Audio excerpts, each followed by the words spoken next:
Have you ever wondered if the universe gives second chances at love? What if your high school sweetheart walked back into your life when you least expected it, at your child's parent-teacher conference? If this story touches your heart, please hit that like button and subscribe to see more heartwarming stories of love, loss, and unexpected reunions. Jack Sullivan gripped his daughter's report card as he navigated the crowded hallway of Westlake Elementary. The fluorescent lights buzzed overhead, casting harsh shadows across the faces of anxious parents waiting their turn to meet with teachers. At 42, Jack had mastered the art of single parenthood, or so he thought until 10-year-old Lily started acting out in class. Between running his small carpentry business and keeping their modest home together, parent-teacher conferences were the last thing he needed tonight. "Mr. Sullivan?" A classroom door opened, and a woman's voice called his name. "We're ready for you now." Jack looked up, prepared to face Mrs. Henderson, Lily's fifth-grade teacher. Instead, his heart stopped. Standing in the doorway was a ghost from his past, a face he'd tried desperately to forget for over 20 years. "Emma?" The name escaped his lips before he could stop it. Emma Chen froze, her professional smile faltering as recognition dawned in her eyes. "Jack? Jack Sullivan?" The classroom suddenly felt miles away from the bustling school corridor. 2 decades collapsed into nothing as they stared at each other, teenagers again for just a heartbeat. "You're Lily's father?" Emma recovered first, her voice shifting back to professional mode, though her hands trembled slightly as she gestured him inside. "And you're her teacher?" "I thought," Jack stumbled over his words. "The report card says Mrs. Henderson." "Mrs. Henderson had a family emergency last month. I'm finishing the semester for her." Emma smoothed her silk blouse, a far cry from the band t-shirts she'd worn when they were 17. "Please, have a seat." Jack lowered himself into a child-sized chair, feeling more awkward than he had in years. Emma Chen. His first love. The girl who'd broken his heart when she left for Stanford without looking back. Now sitting across from him, discussing his daughter's behavioral issues as though they were strangers. "Lily is incredibly bright," Emma began, all business now. "Her test scores are exceptional, especially in science and mathematics. But she's been disruptive in class lately. Refusing to participate in group activities, talking back." Jack nodded, trying to focus on his daughter's problems rather than the way Emma tucked her hair behind her ear, the same gesture he'd found endearing 2 decades ago. "She's had a tough year," he admitted. "Her mother left us 18 months ago. The divorce was finalized in June." Something flickered across Emma's face, sympathy, perhaps. Or understanding. "I'm sorry to hear that. Children often express their emotional struggles through behavioral changes." "I'm doing my best," Jack said, a defensive edge creeping into his voice. "It's not easy juggling everything alone." Emma's professional veneer softened. "I wasn't criticizing, Jack. I know how challenging single parenthood can be." The way she said his name, so familiar yet distant, made his chest ache. "You have kids?" "No." She looked down at Lily's file. "But my mother raised me alone after my father died. I remember how hard she worked." An uncomfortable silence settled between them, 20 years of unspoken words hanging in the air. "You look good, Emma," Jack finally said, immediately regretting the personal turn. "I mean, I'm surprised to see you teaching elementary school. Last I heard, you were headed for a big career in tech or something." Emma's smile didn't quite reach her eyes. "Life takes unexpected turns. I was in tech, actually. CEO of my own educational software company until recently." Jack's eyebrows shot up. "CEO? Wow. And now you're teaching 5th grade in our hometown?" "Sometimes you need to reset," she said simply, then redirected the conversation. "About Lily, I'd like to suggest some strategies that might help her adjust." The rest of the conference passed in a blur of educational jargon and parenting advice. Jack tried to concentrate on Lily's needs, but his mind kept wandering to summer nights by the lake, to Emma's laugh, to the promises they'd made and broken. As their allotted 15 minutes came to an end, Jack gathered his courage. "It's good to see you, Emma. Really good. Maybe we could catch up sometime?" For Lily's sake, he added hastily. "To discuss her progress." Emma hesitated, her professional mask slipping just enough to reveal uncertainty. "I don't think that would be appropriate, Jack. I'm Lily's teacher." "Right. Of course." He stood, feeling foolish.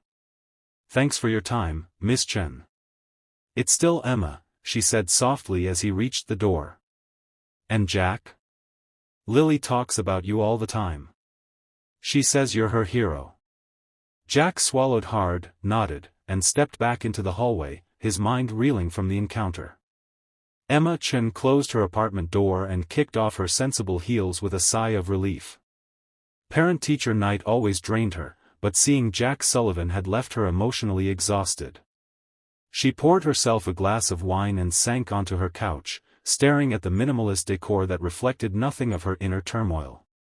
6 months ago, she'd been running board meetings in Silicon Valley, making decisions that affected hundreds of employees. Now she was grading spelling tests and mediating playground disputes.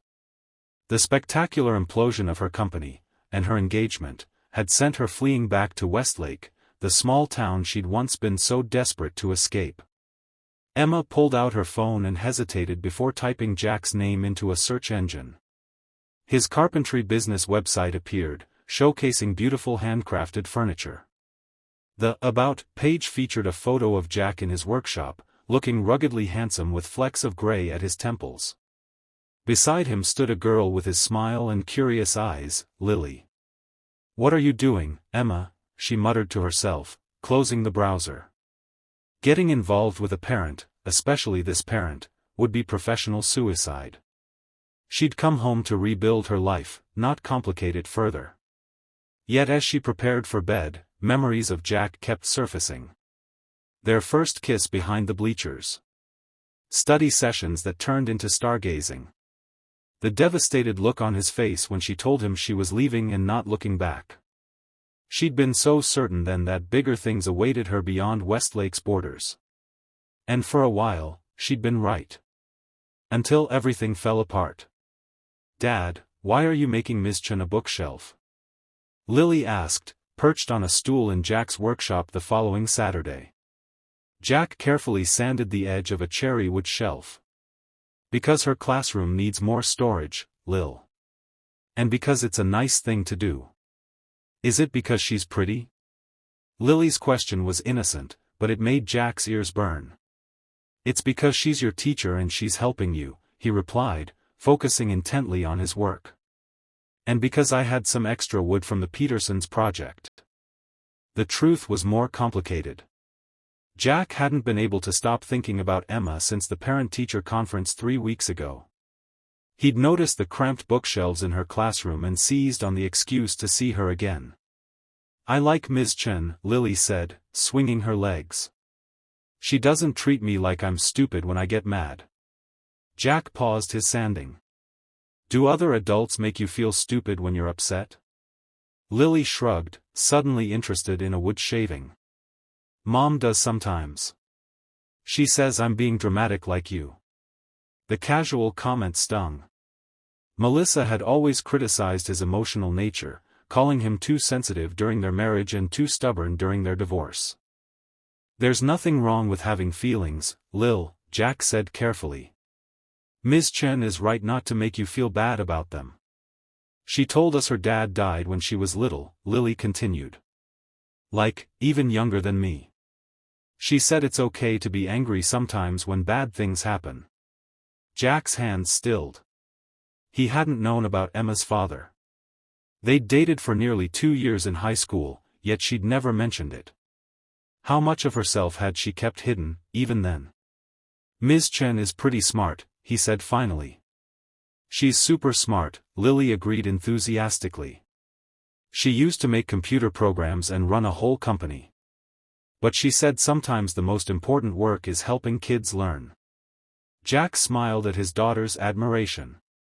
At least something good had come from Emma's return to Westlake. Emma was erasing the whiteboard after school when a knock at her classroom door made her turn. Jack stood in the doorway, holding what appeared to be a large wooden structure. "Jack? What are you doing here?" She glanced into the hallway, relieved to find it empty of colleagues or students. "I made you something," he said, looking suddenly uncertain. "For your classroom. I noticed your bookshelves were overflowing when I was here for the conference." He carried in a beautiful cherry wood bookcase, its edges carved with delicate leaf patterns. Emma ran her fingers over the craftsmanship, genuinely impressed. "You made this? It's gorgeous." Jack shrugged, but she could see the pride in his eyes. "It's what I do. Sullivan Custom Woodworking. I opened the shop about 8 years ago." "I know," Emma admitted, then blushed at his raised eyebrow. "I might have looked up your business online. Very impressive portfolio. And I might have Googled Emma Chen Tech CEO, and read about your educational software company," he countered with a small smile. "Advantage was doing amazing things before. Before it crashed and burned?" Emma finished wryly. "It's okay. Old news now." Jack set the bookcase against the wall where she indicated. "What happened? If you don't mind me asking." Emma hesitated. She'd avoided talking about the collapse of her company and relationships since returning to Westlake. But something about Jack's straightforward question made her want to answer honestly. The short version? "My fiancé was also my CFO. He was embezzling funds and cooking." Despite herself, Emma laughed. "You always could make me laugh, even when I was trying to be serious." Is that a yes? She should say no. She knew she should. But 20 years later, she still couldn't resist his hopeful smile. Saturday morning, she conceded. The grind on Main Street.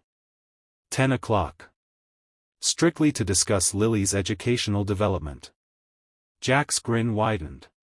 Strictly educational. Got it. As he left, Emma wondered if she'd just made a terrible mistake or taken the first step toward something wonderful. Coffee led to lunch the following weekend. Lunch led to a walk in the park. Educational discussions about Lily gradually gave way to catching up on 20 years of separate lives. Emma learned that Jack had married Melissa right out of community college, started a construction business that failed during the recession, and reinvented himself as a custom furniture maker. Jack discovered that Emma had indeed conquered Silicon Valley, building her educational software company from a dorm room project to a multi-million-dollar enterprise before its dramatic collapse. They carefully avoided discussing their past relationship or the way it had ended, Emma leaving for Stanford with barely a goodbye, determined to shed her small-town roots and never look back. "Dad's taking forever," Lily complained, sprawled dramatically across Emma's classroom desk after school one Tuesday in November. She'd started staying for Emma's after-school homework club, even though she rarely needed help with assignments. "He texted that he's running late from a client meeting," Emma reminded her, organizing papers at her desk. "He'll be here soon. Can we work on my science project while we wait?" Lily asked, perking up. Emma checked the clock. "Sure, we have time." As they sketched plans for Lily's solar system model, Emma marveled at how comfortable she'd become with Jack's daughter. In just 2 months, Lily had transformed from a disruptive student to an eager participant in class, often staying after school to chat or help organize the classroom library, housed in the bookcase Jack had made. "Ms. Chen?" Lily asked, not looking up from her drawing of Saturn. "Do you like my dad?" Emma nearly dropped her pencil. "Your dad is a very nice man and a wonderful father," she answered carefully. "That's not what I meant," Lily said with the directness only a 10-year-old could manage. "I mean, do you like him? Because he likes you. He gets all smiley when he talks about you, and he changes his shirt like 3 times before you guys have coffee." Emma felt her cheeks warm. "Lily, that's not really an appropriate conversation for us to have. I'm your teacher." But you're also Dad's friend, Lily persisted. And he doesn't have many friends. Not since Mom left. The simple observation tugged at Emma's heart. Before she could formulate a response, Jack appeared in the doorway, slightly out of breath. "Sorry I'm late," he said. "Client meeting ran over." "It's fine," Emma assured him, grateful for the interruption. "Lily and I were just working on her science project." "Dad, can Ms. Chen come to Thanksgiving dinner?" Lily asked abruptly. Jack's eyes widened. "Lily, we can't just put Ms. Chen on the spot like that." "But you said it would just be us and Grandpa this year, and that's sad," Lily argued. "And Ms. Chen probably doesn't know many people in town yet." Emma watched Jack's face flush with embarrassment. "It's very sweet of you to think of me, Lily," she said gently, "but I'm sure your family wants time together for the holiday." "Actually," Jack said hesitantly, "we'd love to have you, if you don't have other plans. My dad makes an incredible turkey, and I'm not terrible with the sides. Very low-key, just the 3, potentially 4, of us." Emma should say no. She knew she should. The professional boundary between teacher and parent was already blurring dangerously. But the thought of spending another holiday alone in her apartment, avoiding calls from her mother in California, was unbearable. "I'd like that," she heard herself say. "Thank you." Lily's triumphant smile suggested the invitation had been less spontaneous than it appeared. Thanksgiving at the Sullivan house was nothing like the formal, achievement-focused holidays of Emma's childhood or the networking disguised as celebration events of her CEO years. Jack's small craftsman home was warm and lived in, with mismatched furniture that somehow worked together, much of it, she suspected, made by Jack himself. Jack's father, Bill, welcomed her with a firm handshake and knowing eyes that suggested Lily wasn't the only Sullivan talking about her. The kitchen chaos as they all prepared dinner together, the board games afterward, the easy laughter, it all felt like a glimpse into a life Emma had never considered for herself. "You're good with her," Bill commented quietly as they watched Jack and Lily arguing playfully over a Monopoly move in the living room. "The kid's been through a lot. Having a positive female influence means more than you might realize." Emma shifted uncomfortably. "I'm just her teacher."